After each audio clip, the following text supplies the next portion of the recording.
আজও রওজায় শুয়ে থেকে হায় কাঁদেন তিনি উম্মতের মায়ায়।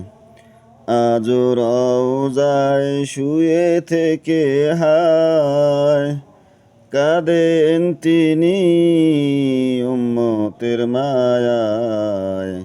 মোদের অশ্রু ভেজায় সালাম পাঠিয়ে দিলাম শিওরে।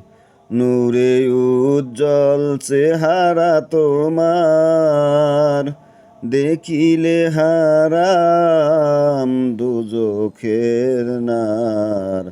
তুমি কবে দেবে মোলাকাত ডেকে নেবে আমারে। ডেকে লও রাসূল আল্লাহ রওজা পাকের কিনারে।